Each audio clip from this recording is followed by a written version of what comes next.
Huddle round, folks. Welcome back to the channel. This is probably the most important moment in our history so far. The reason why I believe this is because many people will remember all of the Twitter spaces at the beginning.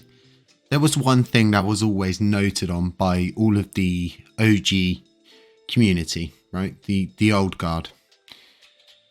If we wanted to fix LUNC, REPEG USTC, bring that back, it would solve all of your problems.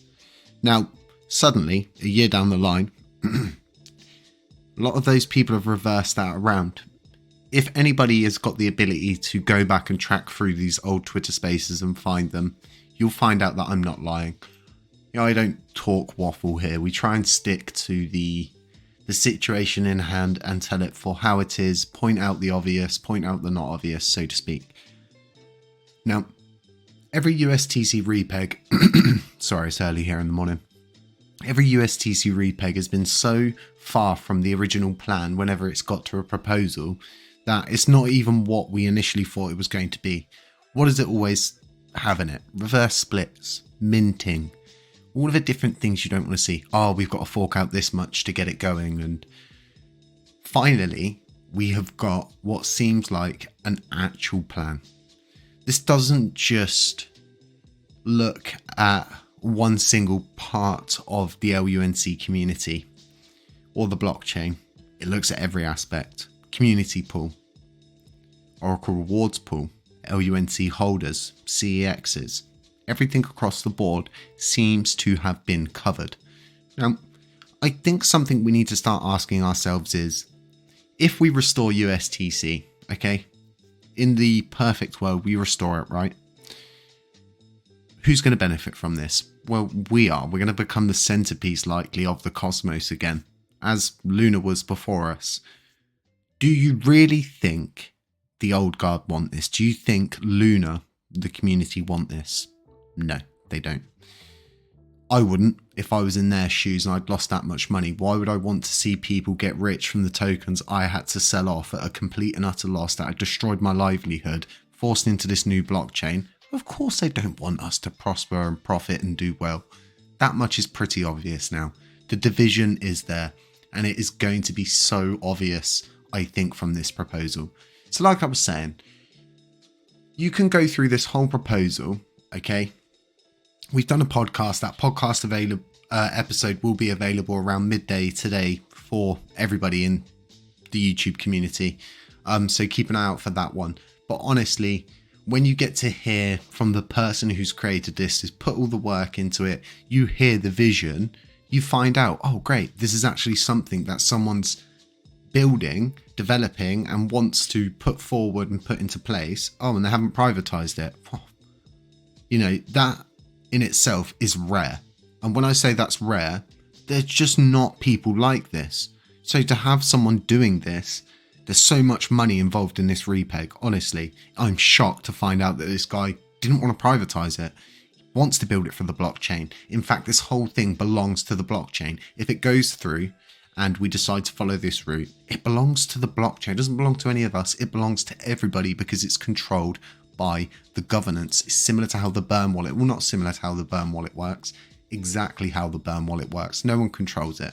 So there are negatives to this, right? And we've gone over this quite heavily in the podcast. We've scrutinized a few things and they've been pretty honest with us. This does rely heavily on CEXs agreeing to this, but the one thing we need to understand about this is we're not going to them and saying to them, you know, can you burn a load of liquidity for us? We're not going to give you anything for it. We just want you to burn. Okay, CEXs make money from implementing this. We're not running around millions of different exchanges to get listings. It's already there. So people saying, oh, you know, just create a new coin. There's so many arguments from so many different sides. And finally, I feel like someone's got through to me. Someone's actually inspired me to think of USTC in a different way. Now, we have, and everybody knows this, huge USTC hater because of the legal ties with it. Well, recently, South Korea have ruled that it's not security, and the SEC have basically been shut down once again. They did try this once before when Luna was in full flow. Do Kwon did flip that around and he managed to sue the SEC. You can look that up. So as things stand right now, DK is supposed to be getting released, and I think this is an opportunity for us, because if you think about things, right, maybe this is just holding us up until they get their opportunity to repeg USTC. The need for an algorithmic stablecoin is there. Alliance, that module in itself, I mean, that could bring tons upon tons upon tons. So, like I was saying, there are some negatives if we need CXs to get on board, but I really don't think this is going to be an issue. And the even better thing is, Redline Drifter has already got this proposal with CXs. They're already in talks with them. This is amazing. This is what we want to see. Someone taking things to the next level. I honestly believe this is going to be one of the tightest votes in our history, and it's going to more or less change our future.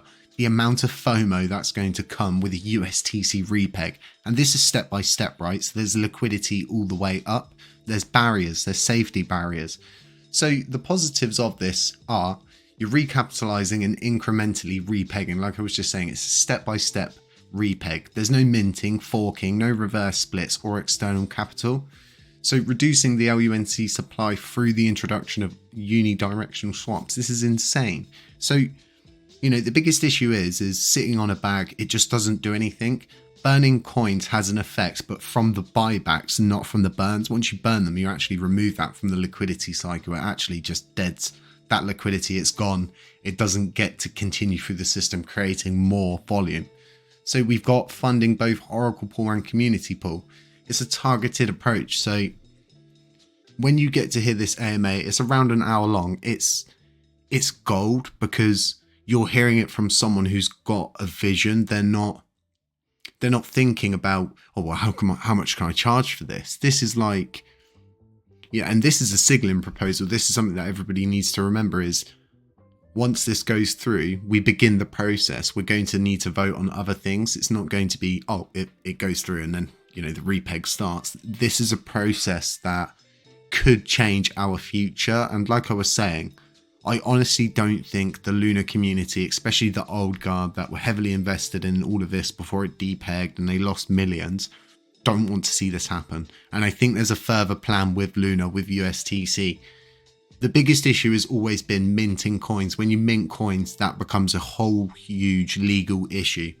There's no minting of any coins.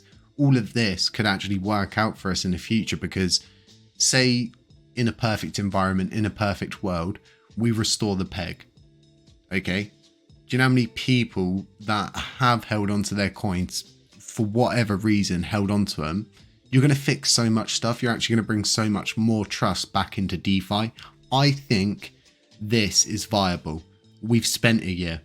We've done all of the different things. We've tried all of these different approaches, and time and time again, we see failures, privatization, rug pulls, hacks. It keeps continuing to happen. This, okay, in a perfect world, it starts happening. We start the repeg. It's all automated. You don't need to pay anyone to man this post. You build it and forget about it. And it just does its thing and chugs along as it does. And this is even more intelligent than the previous system because the previous system, someone had to man the post. Someone had to do the buybacks. This does it all. Let me explain something about shorting the market. If this goes through, this is going to wipe out so many short positions because we've become predictable. Set a load of short positions, put a load of FUD out, price goes down, they make a load of money, set the short positions again, repeat and rinse, repeat and rinse. And we've become a joke. We've become very heavily manipulated because we simply feed the animals in the zoo and we shouldn't. Folks, I'm still on the fence with this. I think this is something that everybody needs to understand is I'm on the fence with this because ultimately this is crypto. It's not CBDCs. Nothing's guaranteed, right? So I'm willing to see this go further. I'm willing to see us start following this route because once we get to parity, it's an open highway. We need a direction. We've got so many coins that if we repegged USTC and this step-by-step repeg worked, we would not only be burning coins as we go through, but we would be locking liquidity up. You're talking about fixing all of those little stable quants. I spoke about removing all of those. This proposal aims to do that as its first action. get them taken down, get them fixed, and then get them back up, utilize them, and lock liquidity back into the sector. A good thing to go by right now. Look at the amount of liquidity that's locked into DeFi. It's at an all-time low. An all-time low. We are in the dip. This could be it. I honestly believe, like I said, this is going to be a fight. This is going to be a fight to push through, and the new community versus the old community. People who don't want to see a repeg, people who do want to see a repeg. Everybody's got different opinions. No one's really got the answer. No one's got a crystal ball. Folks, have a really nice morning. Look forward to that AMA. Stay safe. Beware of scammers. Beware of doppelgangers. Beware of anybody pretending to be me.